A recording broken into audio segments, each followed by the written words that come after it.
guys. You're listening to Beauty Bites with Dr. K, Secrets of a Plastic Surgeon. And today's podcast is going to be amazing. This is going to be Secrets of Menopause. And we have an expert with us. It's Dr. Mary Claire Haver.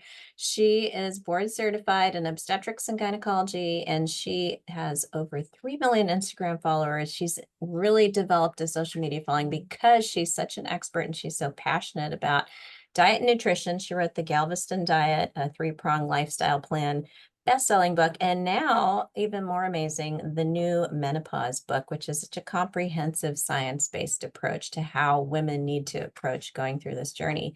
Welcome to the podcast, Mary. Thanks for having me. Yeah, so tell me all about you. I mean, I think this is fascinating that you started as a traditional OB-GYN, very much going down the road of everyday medicine, and then you very much switched tracks. Is it because of what your patients were going through and what you noticed in the field? I think I was in a large academic institution. I was a generalist OBGYN.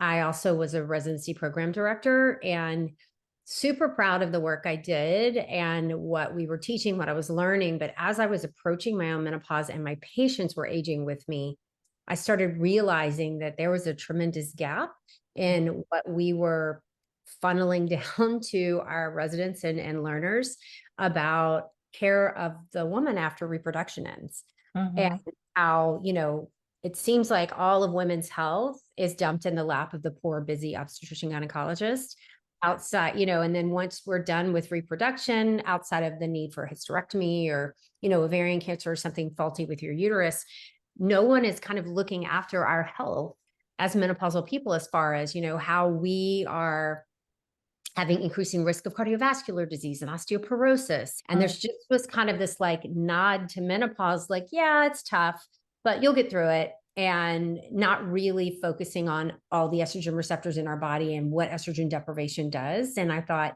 we are really not serving my population now and just past reproduction.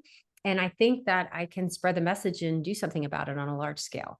Oh my gosh, I so agree with you. I feel like there are entire subspecialties related to obstetrics and delivery and textbooks on obstetrics. And then there's textbooks for gynecology, gynecologic cancers. But then when I was Surgery. in school, there was no menopause textbook. Nothing was There's like taught. maybe a whisper of a chapter or a link, like in our ABOG, which American Board of OB-GYN, the recertification articles I read every month. There's not even a category for menopause. Like Oh, NIH, there's no category for menopause. It's just like this siloed, shoved in. When you look at NIH funding in women's health, 0.03% goes to menopause. I'm like, wait, more women will become menopausal than will have babies. And we're just kind of like brushing, how we're different than our male counterparts under the table. And this is bigger than just ovarian failure. This is the gender health gap. Like we're not studying women in large scale. We're not, looking at cardiovascular disease, diabetes, and how there's a very gender specific way we present with these diseases. We die from these diseases. We're treated with these diseases. They need to disaggregate the data. So this, what started out was, these hot flashes are really terrible. I need to do something about it, has really blossomed to a much bigger picture of inequity in healthcare. do you envision a day when there'll be a whole subsection of menopause like specialists? Because we're almost in a void where you have your OB-GYN, then you finished having your babies, maybe you had your, uterus partially removed from a fibroid, whatever, and then nobody's there to take care of you. Your internist doesn't quite want the responsibility, and there's a void. There seems to be a void, and I don't think it should be dumped in the lap of the OB-GYN. They're busy enough doing gynecology and obstetrics, but that women's health, the health of women outside of reproduction really should be a subspecialty, and that we're more than just small men with reproductive organs, right?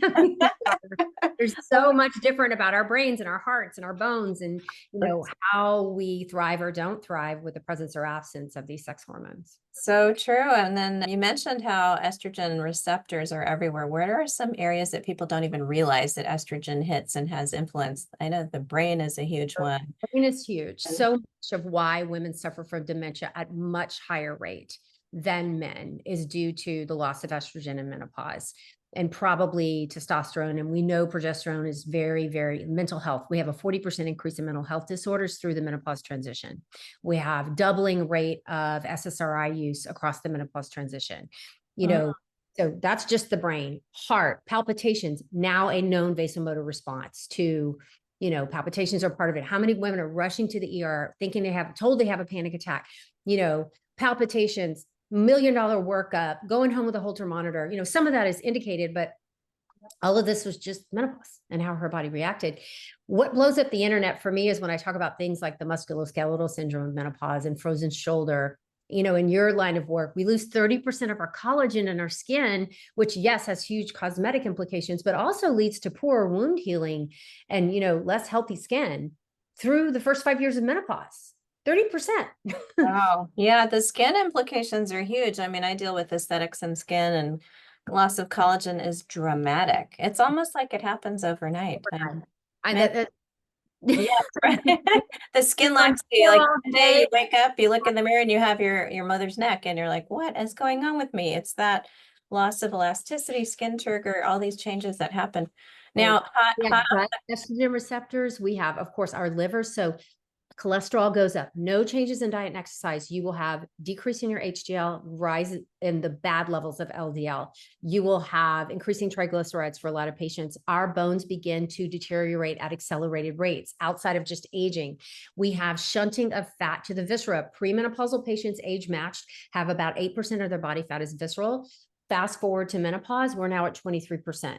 wow. With no in diet and exercise. So not only is this like cosmetic implications and the kind of fires of menopause where you're not functioning, short term, but this is leading to acceleration of our rates of chronic disease. So at the end of the day, women live a little bit longer than men, but we're spending 20% of our lifespan in poorer health than our male counterparts. Double the rate of admission, 3 to 1 rate of admission into nursing homes. Wow. 3 to 1 rate of dementia. Mm-hmm. We have much higher rates of frailty and decline. And so, when my patients come to me in menopause clinic, of course, we put out the fires. We fix we fix the hot flashes, the brain fog, the sexual libido, all that stuff.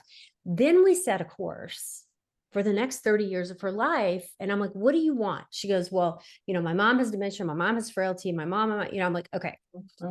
Or I'm like, look, if your mom's 90 and cooking and cleaning and taking care of herself and really, really functional and has lived this beautiful life, let's just do what she did. Let's do it. Okay. But that's not most families.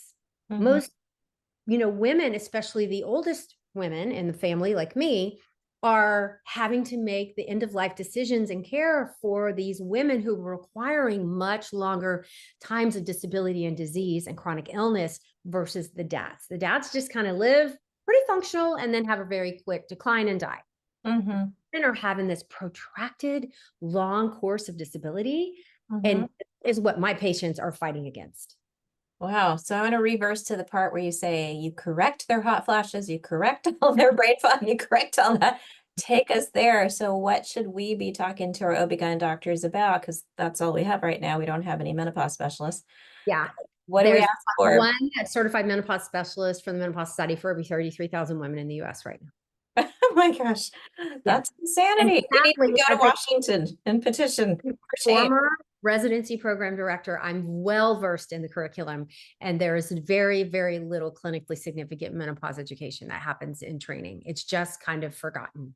There's not even any conferences. Like, let's say I really wanted to dive deep as a physician. No one's built. You need to build some. There is now the Menopause Society, North American Menopause Society, which is rebranded to Menopause Society, has been around, but it's not well known. So one of the things that I've been proud to do is kind of elevate them and talk about them on podcasts. And that's where I was certified in menopause. So, is it perfect? No, but it's definitely a step in the right direction, is recognizing menopause for the entity that it actually is. And so let's start at the beginning. How does a patient know if they're in a perimenopause versus menopause? So let's go through all the definitions. We sadly define menopause, this is terrible, by the presence or absence of a period. And that's just a symptom of menopause, is the loss of a period. What's happening is the loss of ovarian function. So what if you've had a hysterectomy? What if you have a Mirena IUD and you don't have periods? What if you've had an ablation? What if you don't have regular periods? You get left behind often in the diagnosis tree. And so medically, we define currently, and we're fighting to change it, that menopause is 1 year after your final menstrual period. Mhm. That's it. That is one day in your life. Everything after that is postmenopause. So menopause never ends. Okay. Mhm. We are always dealing in some fashion with the loss of our sex hormone production from the ovaries. Perimenopause is the transition state. So why does this happen?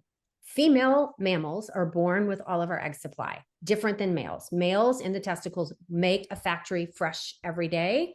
We, as inside of our mother's wombs, Mhm.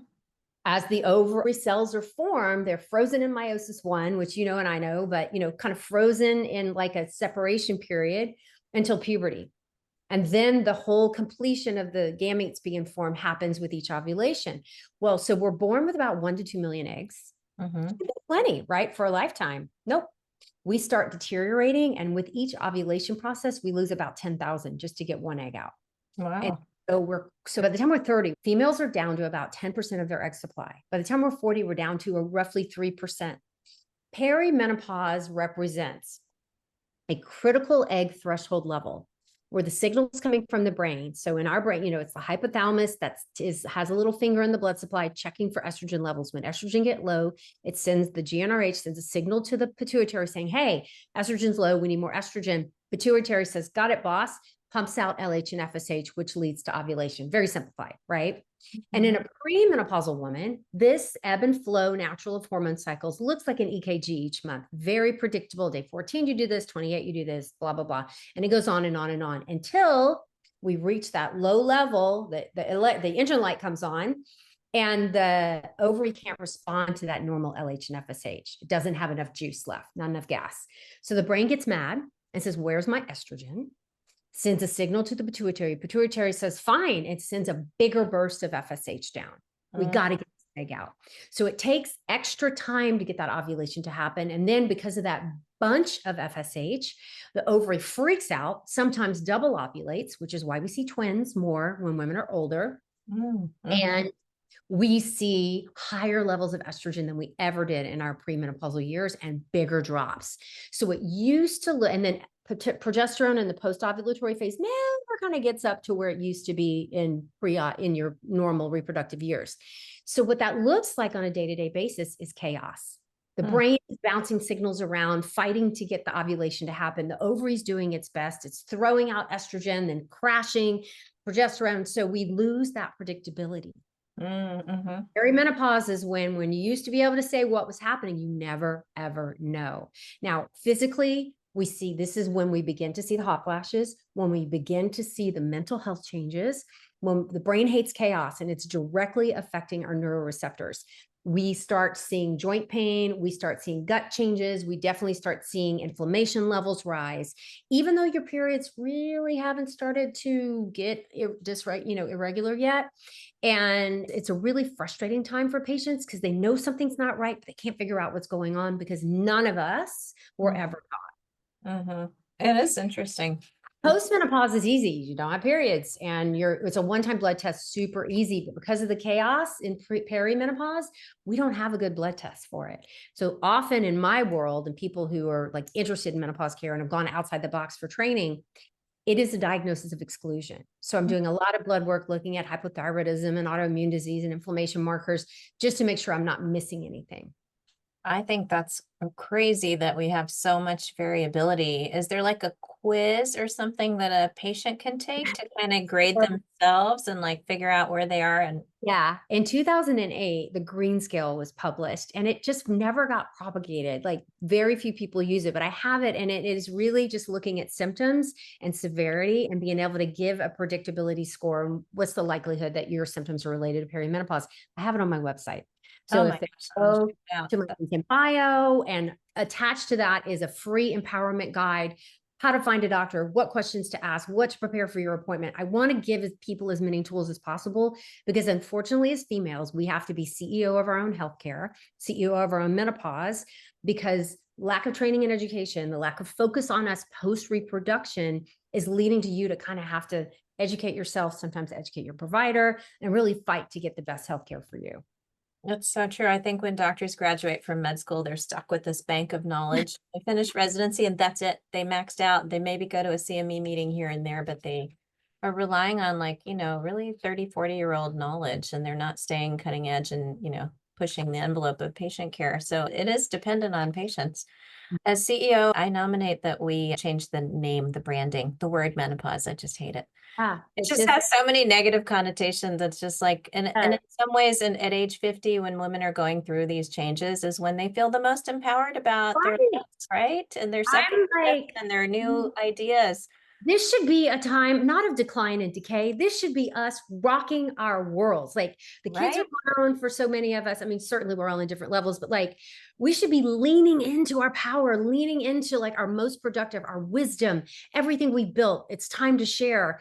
And what's happening is some of these symptoms, 1 out of 5 women in the UK is leaving their job at an upper level position because they are not able to manage their work responsibilities because their symptoms are so severe and they're not being addressed. It's Wow. the economic impact, the financial impact of this is huge. And because we're not training our healthcare providers, they're misdiagnosing, or so the patients are getting polypharmacy, they're getting metoprolol for their palpitations, they're getting, SSRIs for their depression, they're getting, instead of someone like connecting all the dots and realizing this Mhm. is what her sex hormone deprivation is doing to her. If we just give her back the natural hormones she made, we actually can solve a lot of these problems, and then we can focus on what's left behind. Honestly, like this is the phase where so many of my patients, like you said, the kids are gone to school, they're inspired to restart all their interests. They no longer have fear about, they're very confident in who they are. It should be like the woman on fire phase of life, like, instead of like It hot can be. flashes. It really can be. Like, not 100% of us will choose hormone therapy or will feel like they need it or are candidates, but we're denying women the choice and the conversation around it due to old data and fear. And So, that has got to stop. That's my mission. so that old data, let's talk a little bit about hormone replacement therapy, because yes, old data has influenced our health choices, and we've been, told that estrogens are going to give us breast cancer and we should all like back away. So can you go over what the misconceptions are and how estrogens Yeah. generally are very safe? So estrogen therapy, there was a landmark study done. The first round was stopped in 2002, and looking at does hormone therapy in the form of an estrogen, which was Premarin at the time, plus a progestogen, which was medroxyprogesterone acetate, not really used much anymore. We knew that it helped with hot flashes and everything. That wasn't an endpoint, but does it really help with heart disease? We knew from observational data that women on HRT tended to die less from heart attacks and have less cardiovascular disease, age per age matched. Is that an artifact of healthy, wealthy women get HRT versus regular, women who can't afford it? Or is this real? So the average age of the WHO study was 63 years old. Okay. Much, much older, 13 years older than the average woman starting hormone therapy for menopause symptoms. Mhm. They did have, a wide range of ages, but it was a much older population because the endpoint was heart disease. What they noticed in 2002, a couple of years in, you know how long it takes to develop breast cancer? They noticed that the women who were taking estrogen plus the progestogen had a slight increased risk of breast cancer compared to women who were taking estrogen alone and placebo. The estrogen alone arm actually had a 30% decreased relative risk of breast cancer. So remember that. Hmm. So they called a press conference before the results were released. These 3 dudes got up and said, estrogen is dangerous, causes breast cancer. We stopped the study, whatever. And it was the #1 news story, medical news story of 2002. Front every newspaper. Before social media and things went viral, this went viral. Okay. I remember I was a chief resident at the time, and we were using hormone therapy for only about 40% of patients and recommending it for cardiovascular benefit and hot flashes and osteoporosis and all the things. And it just abruptly stopped. Like everyone was terrified. The doctors were terrified. And even though multiple aspects of the study and those findings have been walked back and published by the authors, those were not publicized, right? Mm-hmm. And that information wasn't propagated. The boards, the colleges were not presenting this information as CME for our providers. So everyone's like stuck in 2002. And so enter Gen X, who is not putting up with this stuff. And, Avram Blooming writing, Carol Tarvis writing Estrogen Matters, Howard Hodis presenting, the cardiovascular disease literature, the American Heart Association in 2020 publishing, wait a minute, younger women in menopause are having cardiovascular benefit. It's the older patients that aren't seeing benefit because they already have heart disease. Estrogen is better at prevention than cure. So, and then no one talks about obesity is a way higher risk factor for patients than hormone replacement therapy would ever be considered. And it wasn't the estrogen, it was that particular progestogen. So for the vast majority of patients, now the Menopause Society in 2022 rewrote the guidelines and said, for the majority of patients under the age of 60, the benefits will outweigh the risks for hormone replacement therapy.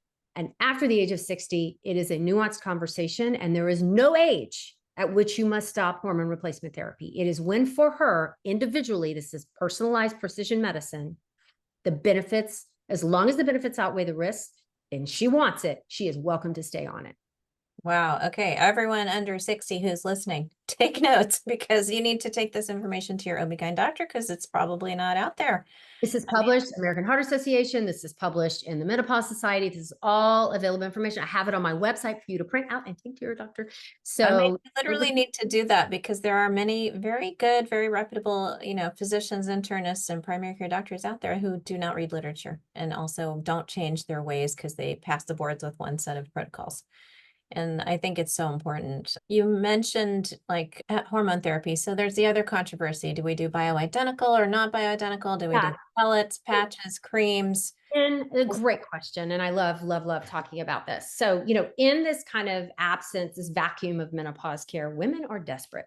Okay. And I think some well-meaning clinicians kind of found a niche for themselves offering hormone therapy. And God bless Suzanne Summers, who set the whole world on fire with bioidentical. So bioidentical kind of was a marketing term and never a medical term. So we have to be careful of the language we use. So I try to use the proper chemical names, right?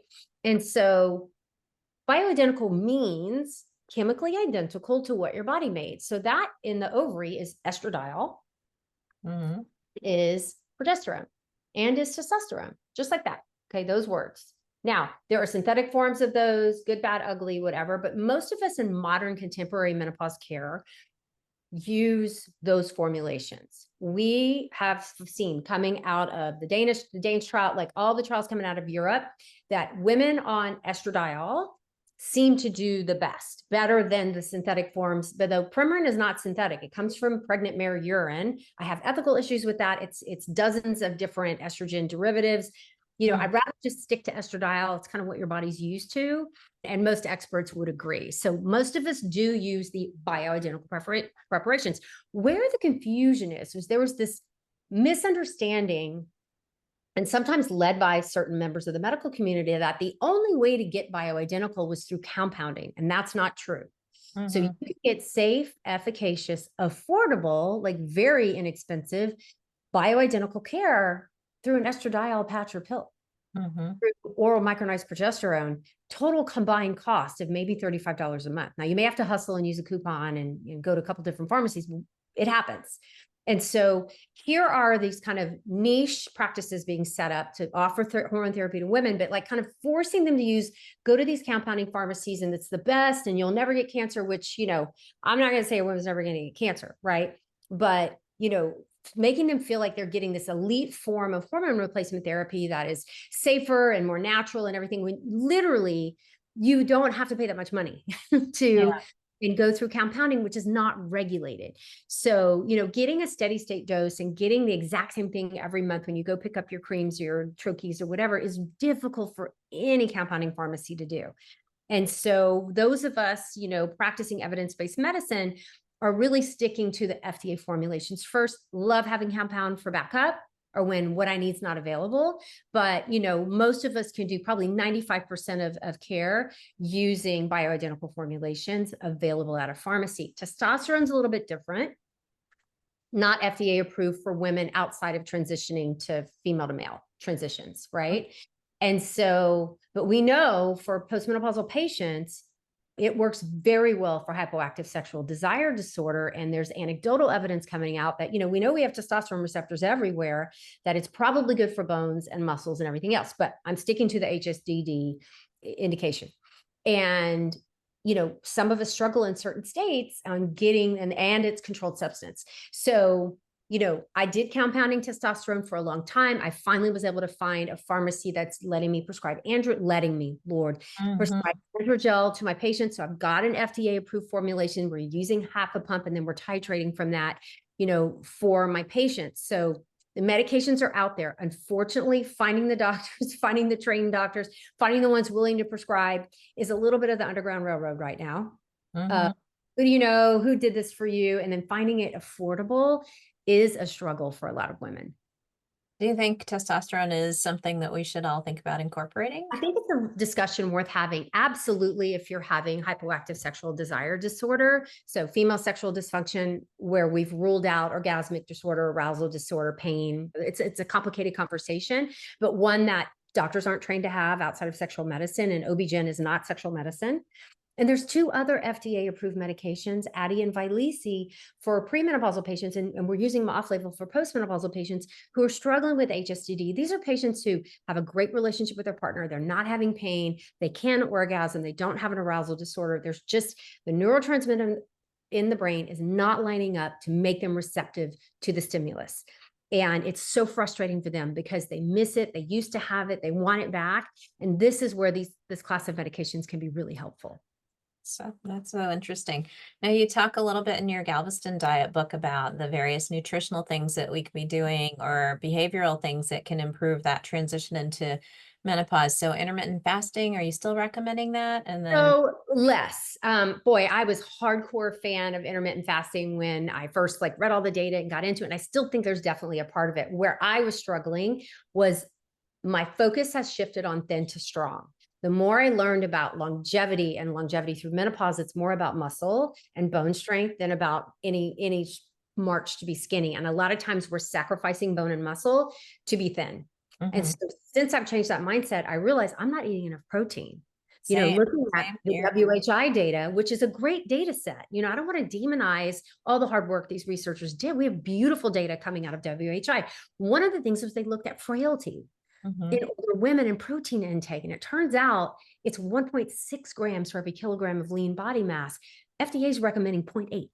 It is double. So I needed to dramatically increase my protein intake to maintain my muscle mass. And I was struggling to do that in an 8-hour window. I was literally walking around with a chicken breast all day, chewing on it. And so, I don't like to do a lot of supplements if I don't have to. And so I was like, you know what? I'm just going to give myself 2 more hours to eat more protein.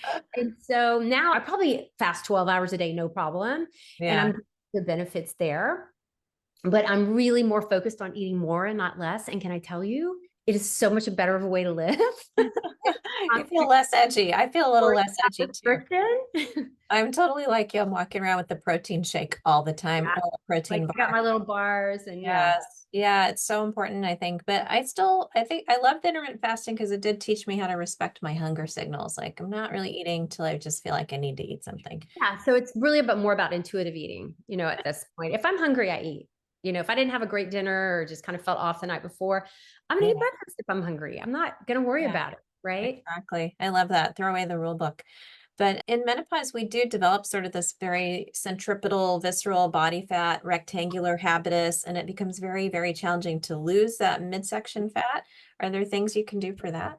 Right. So I scoured the evidence and I found a few core principles. Actually, a couple of times a year, and I'm about to start one right after Labor Day. I do this I have it right here, the belly fat blast challenge. It's free and it's just habits. Okay. That who do these consistently tend to have less body fat. So first one is fiber intake. And I bet 90% of your patients have never looked at fiber in their diet.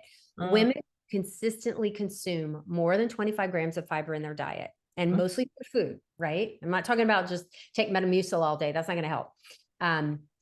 Have less visceral fat, decrease the rate at which they're storing visceral fat. So that's the first thing. Another rule of 25 is women who consistently have less than 25 grams of added sugar in their diet per day, not total sugars, but the sugars added in cooking and processing. And so the fruits, vegetables, the sugars naturally found in dairy, those are okay. But when you limit the sugars you put in your coffee and your condiments and your drinks, things that are in alcohol, and you keep that less than 25, not to say you can never have a brownie or a cookie, you have a budget, right? And you get to pick and choose where those sugars go. Women have much less visceral fat. exercise, we need to move our bodies. And so I try to meet my patients where they are. If they're sedentary, we just start walking. I don't get into is HIIT better or you got more cars all well. I'm like, move your body every day. Get out of your chair. That's That's it. superior as movement of any type. And so, and then once they get to a certain level, then we see how can we tweak this? What can we add? When do we start lifting? But for me to tell a sedentary patient to all of a sudden start lifting is probably a mistake. She needs to start walking and then we can, get that to be a habit. And then we start adding in some of the resistance training from there. So part of the belly fat challenge is doing 150 minutes a week of about zone 2 cardio. So zone 2, like if you can talk, but it's a little bit of a struggle, you're pretty much in zone 2, but we have little heart rate calculators to help them, measure it if they wear their watches and they want to really track it. Third is really self-care. So it's stress reduction and figuring out what works for you. I can't say everyone must meditate or journal or, I'm like, is it calling a bestie? Is it watching a movie? Is it whatever? But like, you need to carve out time for yourself every day where you are shutting out the world and just focusing on the present, whatever that looks like for you. It could be prayer. It could be, anything, but like taking that time for yourself, putting your oxygen mask on first, and then, grounding, touching grass, all of that stuff is real, and it all can help and contribute to decreasing those cortisol levels. And then alcohol. So it's a 30-day challenge for no alcohol.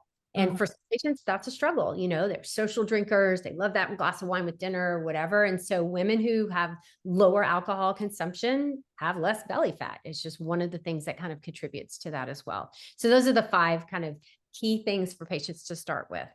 I love it. You're making it so easy for us. It's like very much something you can integrate with your lifestyle. What are your thoughts on the semaglutide craze? I'm a fan in the right patient. Again, all medications have risks, benefits. And what I think is happening is, it is a craze and that it's readily available sometimes from providers, clinicians who are not really trained.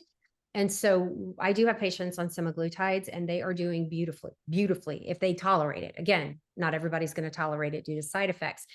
And then we are combining it with the protein intake, the resistance training. Look, so for these people on semaglutide, of course, we're walking first, but then we are really aggressive to add in resistance training because our focus is not to sacrifice muscle to get to a number on the scale. And with caloric restriction, which tends to happen with semaglutide because you're slowing down the rate of emptying your stomach and you're decreasing those hunger cues, you tend to eat less. And what you are eating, we really have to focus on and make sure we're getting good nutrition. But the change here, which is always the message I gave before, was there's something about the GLP-1s that are giving them the headspace to be able to follow through with the lifestyle changes. And I've never seen it happen in such a large scale before. So they are getting the habits down that are going to keep them healthy longer, which is the ultimate goal. That's so true. I think it does take away the food noise. One of our mutual friends, Dr. Danielle Bellardo, has taught me so much about semaglutides, and I'm a huge fan of that. But do you think that they are going to improve fertility outcomes? In the PCOS patients, more than likely, obesity is a risk for infertility, and definitely PCOS and visceral fat, abdominal fat go hand in hand because of the insulin resistance problem. Most PCOS is actually insulin resistance. It's just how the ovary is responding to that in your body. I'm a thin PCOS patient, went through the whole fertility gamut, everything. So GLP-1s would have never helped me. I didn't have a weight problem, but, I ended up going on metformin and, all the things that's kind of old school, 90s medicine. But I do understand those struggles and frustrations that those patients go through.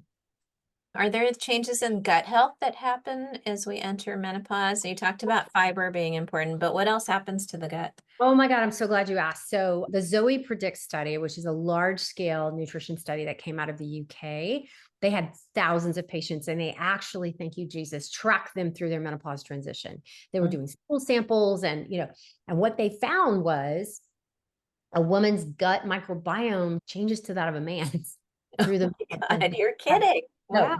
Amount and diversity changes. There's a gut estrobolome. So how we metabolize estrogen, metabolites in the gut, and some of them get reactivated to estradiol and then reabsorbed. And so all of that is kind of emerging research, and it's so fascinating. But beyond the shadow of a doubt, our gut health, our gut, diversity changes through menopause, and HRT does seem to be, giving your body back that natural estrogen does seem to attenuate those changes. So fascinating. How about the new craze with putting your vaginal cream on your face? Have you heard of So topical estrogen. So Yes. vaginal estrogen cream is low dose estradiol cream, typically 0.01%. Yes. And it's a miracle for genital urinary syndrome of menopause, both prevention and cure.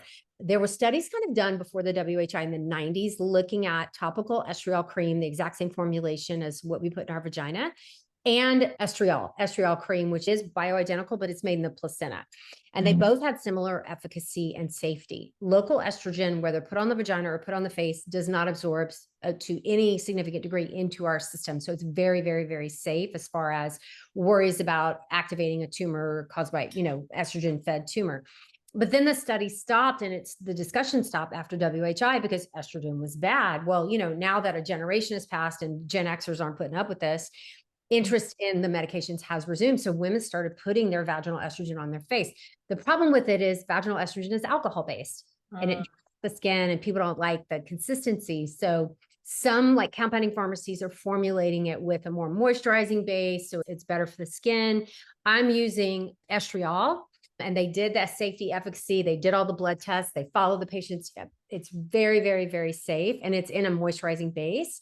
So I'm a huge fan. It showed, the biopsies were showing increasing not only collagen, but elastin as well in the pre and post treatment patients. So I think it's pretty promising. We can't stop time. We're all aging, but it does seem to attenuate to a decent degree some of the menopausal associated skin changes.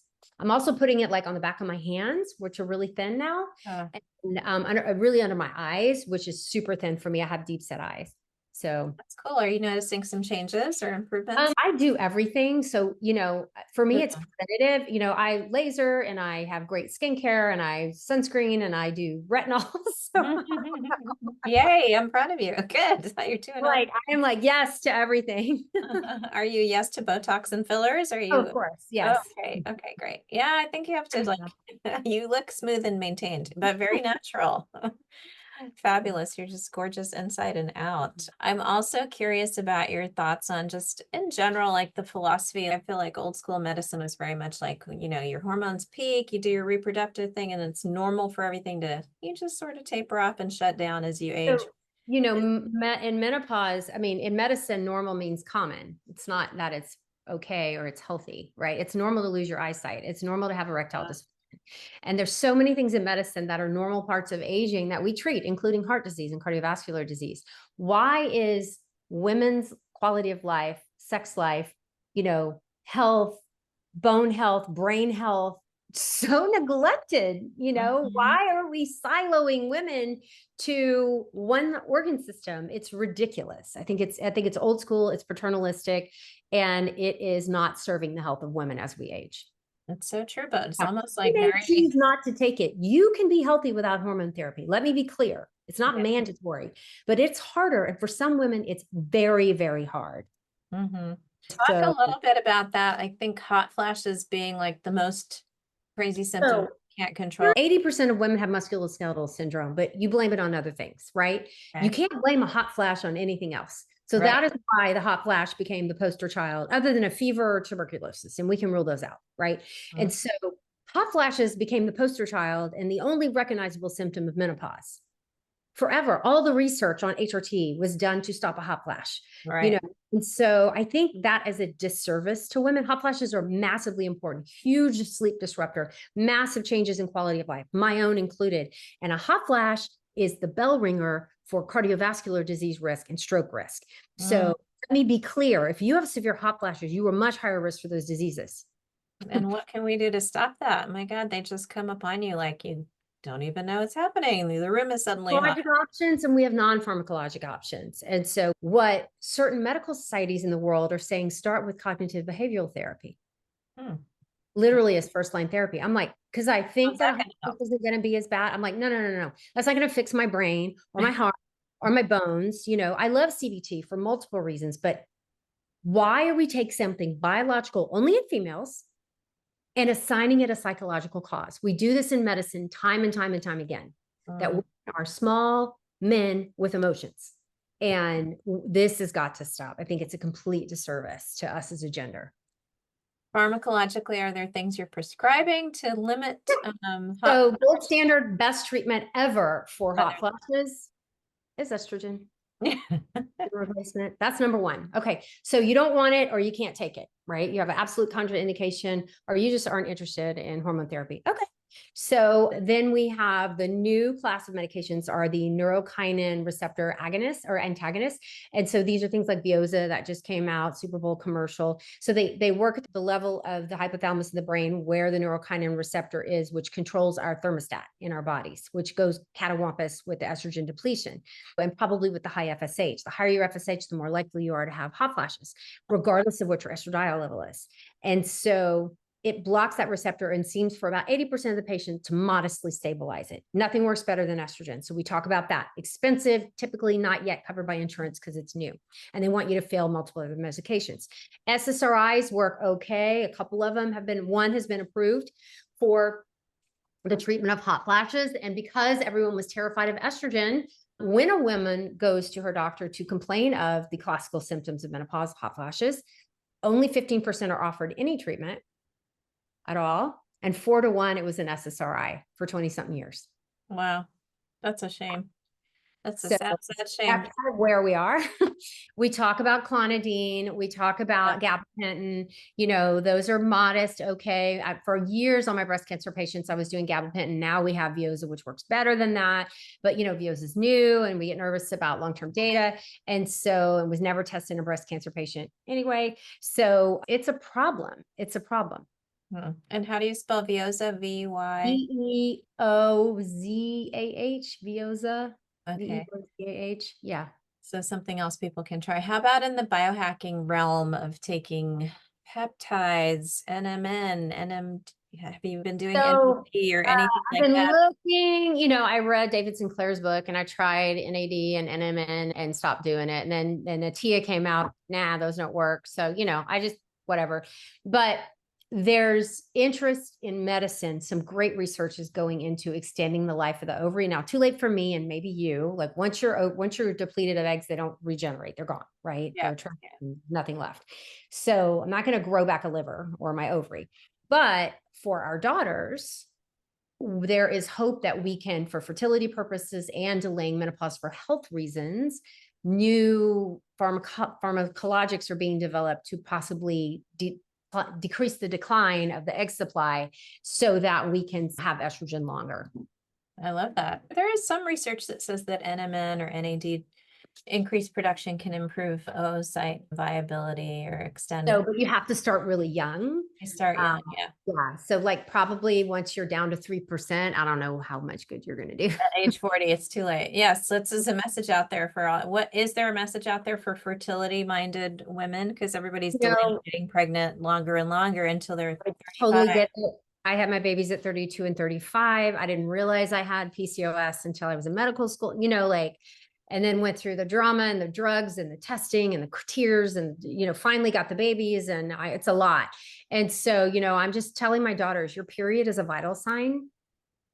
And if you're not having regular monthly periods, you need to find somebody who cares and start talking about why that's happening and get to the root cause, so that you can maintain your fertility. We know lots of things that will make us go through menopause faster. A hysterectomy. Leave your ovaries behind, you lose 4 years on the shelf life of your ovaries. Radiation, smoking, poor diet, low exercise, like all of the pillars of health will affect the life of the ovary. Trauma, stress. Like someone actually looked at this data, which astounded me, that women who were sexually abused, who then had daughters who were sexually abused, go through menopause 9 years sooner. They become premature ovarian failure. It's trauma related. So that's really people who bothered to look at this. And can you imagine, like women who live in high stress environments go through menopause sooner? Wow. If you're underweight. And so birth control pills, like suppressing ovulation, does tend to extend the life. Just, probably not super clinically significant, but you do tend to get a little more life out of the ovary. But it really is. I wouldn't take birth controls for that reason at all. For young people on the pill, any words of advice or wisdom? No, I was on the pill for years. I have 2 daughters who are managing their own contraceptive, journeys. and their own gynecologic journeys. And so, I think we're not doing a great job counseling. I think it's a great medication. It's got multiple uses. And certainly if you don't want to be pregnant, it can be a viable option for you. But it does seem to change something in the gut microbiome. It does seem to change you're definitely is decreasing your sex drive because you're decreasing your testosterone production from the ovary. Those things can be big concerns. My newlyweds, first getting on the pill, we're like hitting the struggle bus, with desire at 25, things are supposed to be, and you just got married. And so, new to contraception. So those are the things we kind of watch for. We discuss ahead of time. And I don't think those conversations are happening. It's so true. I have three daughters also. That's just very challenging to even know what to advise them Mm. anymore. But they need a great OB-GYN like you, who's so knowledgeable. So where can people find you on your Instagram and other handles and So definitely get all Dr. those resources? Claire, Yeah. Dr. Mary Claire, Dr. Mary Claire everywhere, or Dr. Mary Claire Haver. Our website is The Pause Life. So I'm trying to build it into this magical encyclopedia full of blogs and information and just how to go to download this, click that, full of resources, all free, available for people to help navigate this journey because we need help. We do need help, and I can't wait to get your book and read all about it. So you have two books. One is The Galveston Diet and the other one, The New Menopause. New menopause. Yeah, you guys have to check it out. I'm sure it's on the New York Times bestseller list. It's been there for a little while, right? For how We're almost at 17 weeks. So yeah. wow, that's a great accomplishment. So you're reaching all these people. That's really impressive. So thank you so much, Dr. Mary Claire Haver. And the advice you've given is so important for all of our women out there listening to really look at your estrogen levels. And I think if there's any one piece of advice you want to leave them with, what's that? Menopause is inevitable. None of us, if we're lucky to live long enough, are going to get out of it at this point, but suffering is not. And, educate, inform yourself, empower yourself. You are the CEO of your own healthcare. I love it. That's so a beautiful thought to end on. That's it for now, guys. Don't forget to find me on my Instagram. It's Beauty by Dr. K, doing amazing things with people's faces, health, and longevity. That's it for now, guys. Stay beautiful.